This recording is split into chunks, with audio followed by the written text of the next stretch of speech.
What's going on, fellow A-plussers? It is I, your host, as always, Adam Perez, back once again with a brand new video for you guys today as we're getting into our second installment of our Creed reviews. As today we're going to be breaking down and reviewing Creed 2 for you guys. I'm actually getting ready to go ahead and see Creed 3 tonight, starring Michael B. Jordan along with Jonathan Majors. And I am eagerly excited, to certainly say the least, to go ahead and check out the third installment to this particular franchise. And so for myself, I thought it'd be really cool this week to go ahead and revisit both of these films. Both of these films, Creed 1 and 2, I certainly saw in theaters. We did drop our Creed review maybe like 2-3 days ago. Go ahead and check it out on our YouTube page if you haven't done so yet. And I'm about to get into Creed 2 as well. And honestly, if I remember correctly, seeing this movie in the theaters, I had only seen it just in the theaters. I think maybe there was one time I tried to watch Creed 2 outside of the movie theaters, and then I wind up just stopping or something interrupted me and I never went back and checked it out. So for me, I was kind of lukewarm on Creed 2, but regardless, I still have my anticipation towards the third Creed film, as I think Jonathan Majors and Michael B. Jordan are going to be absolutely excellent in this film, and I'm kind of eager to see Michael B. Jordan's directorial debut. And so for me to go ahead and get ready for that film, I decided to go ahead and revisit Creed 2 as of yesterday, and also kind of like I don't want to say a refresher course, but really trying to get my girlfriend caught up. Now, she's seen majority of all the Rocky films, but she had not seen any of the Creed films. And so it's been pretty fun to kind of go down this journey with my girlfriend, revisiting the films for me, first times viewings for her. And after getting the opportunity to go ahead and check out Creed 2, as we went ahead and watched yesterday. I just asked her today what her thoughts on the film was, and she said she enjoyed it certainly for what it was, but she overall has not been big fans of this particular franchise. So she's watched 1 and 2, and really has not been that impressed with Michael B. Jordan in regards to his performance or his acting ability. So I was kind of questioning why she wanted to go even see Creed 3 with me tonight, and she says Jonathan Majors. It's all about Jonathan Majors these days. So while she certainly has maybe not really cared for the Creed movies so much, I, on the other hand, have really been enjoying them. Creed, the first Creed, to me was just an excellent film. I thought it was just so incredibly, I don't want to say perfect, but as far as fitting into the overall scheme of a Rocky franchise, it fits right in there, honestly. When it comes to Creed 2, while it's certainly a film that I walked away enjoying watching, it does take a back seat for me to the first Creed film.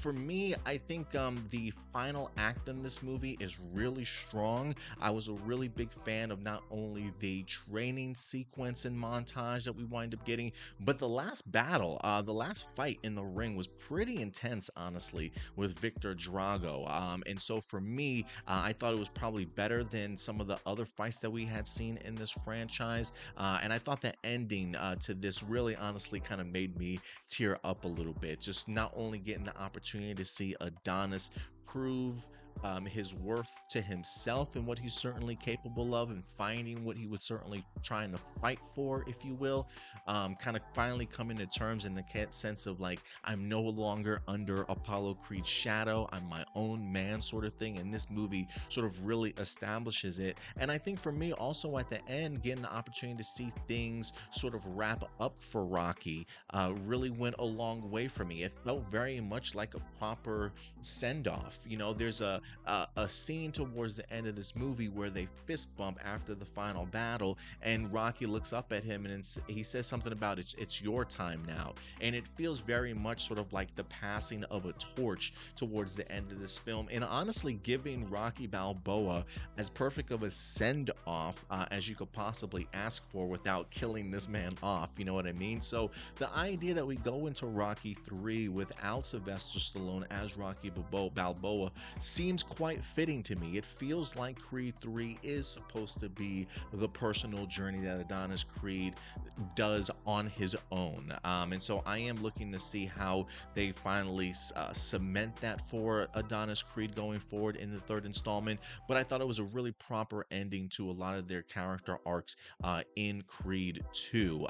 The other half of this particular movie, it was okay. I definitely followed along. There are some instances where I guess for me, Creed 2 really starts feeling like, okay, like what type of movie do you want to be? Do you want to be an Adonis Creed film, or do you want to be a Rocky film? Don't get me wrong, it's always great to certainly see Ivan Drago back once again. You know what I mean? Really cool to kind of see just that past and history kind of play itself into from the Rocky franchise into the Creed films a little bit. But if there was anything that a couple things that I did appreciate about this film, two things. I kind of love the polar opposites of what Adonis was going through along with Drago. Getting the opportunity to see him really trying to push his son in a sense of trying to make him be what he certainly couldn't. And there were definitely elements in this movie where his son certainly feels that way. You can kind of feel like he feels the weight of not only the nation on him, but also the extra burdens that maybe his father puts on him because of his father's failings and the past and things like that. There's a great scene where, Victor, his son, Drago's son, talks to him in the sense of like, how can we celebrate with these people around us? These are the same people that sort of left you, and you kind of see that echoed in this movie for Ivan Drago's son in Victor Drago. But what I loved about it is that despite people pushing him to become world champion for pretty much all the wrong reasons and really pressuring this kid to be something great that his father certainly couldn't. I love the fact that despite people maybe leaving his side, it's his dad who certainly does the right thing and sticks with him. And I think you see that level of appreciation in Drago towards the end of the movie, where it's like it almost feels as though Adonis Creed was in that same position sort of in the first movie, but wanting to step out of his father's shadows and kind of become sort of his own man. So you see Drago going through something that Creed was going through, but now in this film we see Creed just at a different point in his life, in the sense of having a kid, right, establishing a family for himself and really trying to figure out what it is that you're fighting for, and really finally getting getting from out of his father's shadow, similar to what it is that Drago is kind of attempting to do. So some really awesome sort of parallels in this film. But outside of that, it was just an okay movie. Definitely not taking anything away from it. But I definitely, if I had to put them in rankings, probably still the first Creed movie for me, then Creed 2, and we'll see where it goes when it comes to the third film. Now, Creed 2 was not directed by Ryan Coogler this time. They actually did have a completely different director. I believe they even brought in new screenwriters, although I think the story is by somebody completely different, but the screenplay, I guess what was adapted from the story was actually written by Sylvester Stallone and one other person. So Rocky Balboa himself does get the opportunity to kind of put his hand and his stamp on the Creed 2 franchise, or the Creed 2 film to a certain extent. So you definitely have that Rocky Balboa and Sylvester Stallone connection there. But great soundtrack. I did like the directing a little bit in here, but I think Ryan Coogler really showed his worth in the first film, and so maybe that's why Creed 2 for me kind of takes a little bit of a seat behind it. Some really great moments. Like I said, I think the final act that we got in here is probably one of the better acts of this particular Creed franchise, but overall as a film, it was just okay for me. It was just something that I appreciated and certainly enjoyed. But I don't know what I would definitely grade this, honestly. Maybe a B minus. Yeah, probably around the B minus. I'm not exactly sure what this movie actually scored among. You know what? Let me find out. I'm gonna go to Cinema Score for the first time. So Cinema Score. Yeah, let's see what Cinema Score has for us for Creed 2 or Creed films. Let me see how close I am they probably gave it an A. I feel like they, when it comes to, yeah, Creed 2 wind up giving it an A. I probably would go with like a B, honestly. B minus. And but again, that's just simply for me at the end of the day. Let me see what Rotten Tomatoes wind up scoring it. Rotten Tomatoes has Creed. Let's see where they have the Creed movies just in general.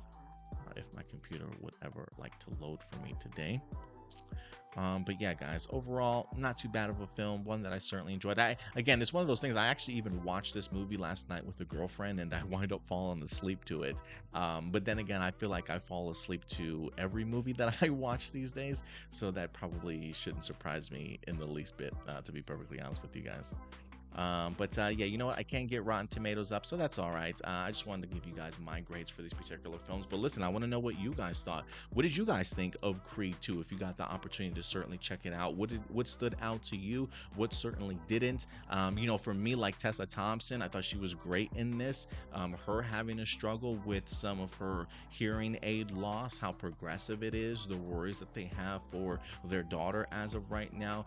Felicia Rashad kind of felt like she took a little bit of a backseat in this particular film, but still excellent whenever she was certainly on camera. It was just a really interesting sort of pairing of people's relationships and the struggles and things like that just felt, I don't know, just a little bit off for me. I just felt the script wasn't as tight as it possibly could have been, like it was in the very first one. But overall, still a quite enjoyable film to say the least. But let's see here. Creed got a 95. So yeah, I probably would have put it as like an A plus. Creed was great. It looks like Creed 2, they gave an 83. So that, for me, that probably lands at about an A minus or B minus, honestly. So it feels as though me and Rotten Tomatoes, or at least along with the critics and the audience score, are right there. 83 by critics and an 80 by an audience. So yeah, B minus seems pretty appropriate for this particular film. But guys, what do you grade Creed 2? And have you gotten your tickets for Creed 3? If you're excited to go ahead and see that film, please let me know your thoughts in the comment section box below. And we'll certainly see you guys next time. But until then, do me a big favor as always, guys. Take care of yourselves, take care of each other, and keep it A plus. I'll talk to you guys later. Bye.